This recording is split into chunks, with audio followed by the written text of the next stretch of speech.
Alors en fait, simplement, je suis un fan d'Hubert Félix TFN depuis très longtemps, depuis l'âge de mes 12 ans. Et je buvais un apéro avec, c'est toujours une histoire d'apéro, un spectacle finalement, je buvais un apéro avec une amie qui m'a dit mais moi, je le connais un peu et je connais sa boîte de prod si jamais. Je dis mais en fait moi je rêve de faire un spectacle sur lui. Donc une année après, je l'ai rappelé en disant voilà en fait j'ai assez envie de faire ce spectacle et puis voilà, c'est comme ça que ça s'est amorcé. Ce qui est assez drôle avec ce spectacle, c'est qu'il y a vraiment des fans de TFN qui viennent voir le spectacle.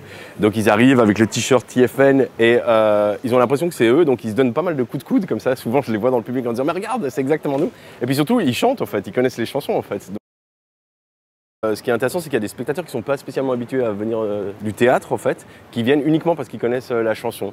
Et du coup c'est un rapport assez particulier. Donc ça c'est une petite anecdote, notamment des fans qui ont l'impression qu'on raconte leur vie, en fait, avec lesquels on est connecté. Parce que le spectacle, ça parle surtout du rapport qu'on a en tant que fan. Moi, je suis fan de TFN, mais il y a d'autres gens, par exemple, ce matin, il y a quelqu'un qui est venu, qui a dit « mais moi, je suis fan de Philippe Catherine » et ça m'a complètement parlé, en fait. Donc, c'est surtout le rapport du fan, cette espèce de truc un peu étrange, où finalement, on a l'impression qu'il y a quelqu'un qui nous a compris comme personne, mais au bout du compte, on l'a jamais rencontré. C'est surtout ça, l'histoire du spectacle. Voilà.